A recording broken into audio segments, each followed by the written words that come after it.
اهلا بيكم في مراجعة جديدة. لو سألتكم دلوقتي ايه اكتر حاجة بتعصبكم لما تيجوا تبيعوا او تشتروا حاجة مستعملة اونلاين؟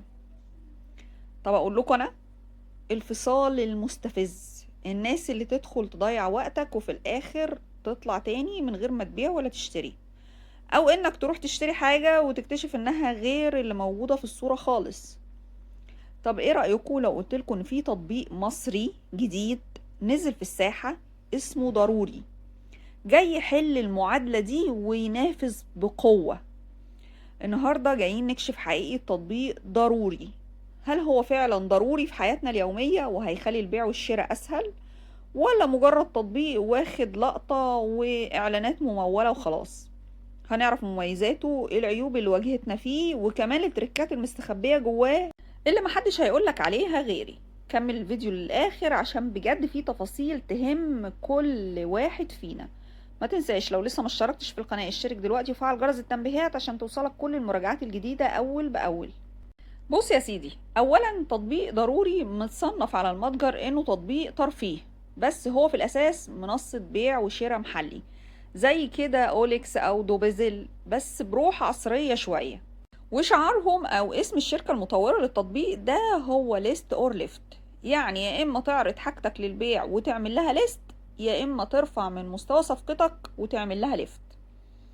التطبيق نازل عشان يسهل عليك تلاقي وتبيع اي حاجة في منطقتك، من اول العربيات والعقارات والموبايلات لحد اللبس والاجهزة المنزلية، كل ده في مكان واحد، وبواجهة شكلها شيك جدا وهادية للعين، ما فيهاش زحمة اعلانات، الاعلانات اللي بتخنقنا في المنصات التانية.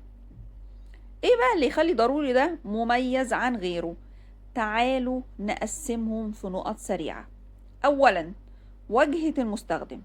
واجهة المستخدم والسهولة الشديدة في الواجهة. التطبيق تصميمه عصري جدا، الألوان مريحة، التنقل بين الأقسام سلس جدا، مش هتحس بأي توهة ولا هتدور كتير عشان تلاقي اللي انت عايزه. كمان ميزة عجباني جدا في التطبيق فيه شات داخلي متطور، بيسمح للبايع والمشتري يتفاوضوا على السعر مباشرة جوه الشات بشكل منظم جدا، من غير ما تضطر بقى تدي رقم تليفونك لكل من هب ودب وتبدأ المعاناة مع رسائل الواتساب الغريبة اللي هتجيلك من ورا ان حد غريب عرف رقم تليفونك. كمان الميزة التالتة الفلاتر. لو بتدور على عربية مثلا، انت مش محتاج تقعد تلف في ملايين العربيات عشان تلاقي الحاجة اللي انت عايزها.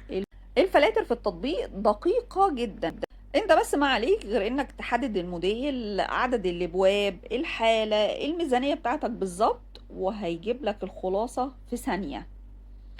وبما اننا بقى هنا بنكشف حقيقة التطبيقات، فتعالى اقول لكم على التريكات المستخبية جوه تطبيق ضروري عشان تقدروا تستفيدوا منه صح.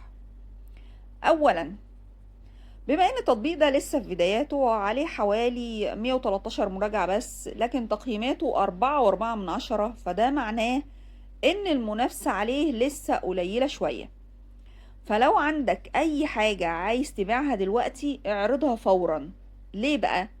لان التطبيق بيعمل بوست او رافع تلقائي للاعلانات الجديدة عشان يملى المنصة بتاعته، فاعلانك هيتشاف من الكل فورا وببلاش من غير ما تدفع فلوس لاعلانات زي اللي بيحصل على المنصات التانية. المواقع القديمة اللي بقت دلوقتي بفلوس كتير جدا، ده هيعمل لك الاعلان مجانا. تاني تركة هقولك عليها وهي خاصة بتحديد الموقع.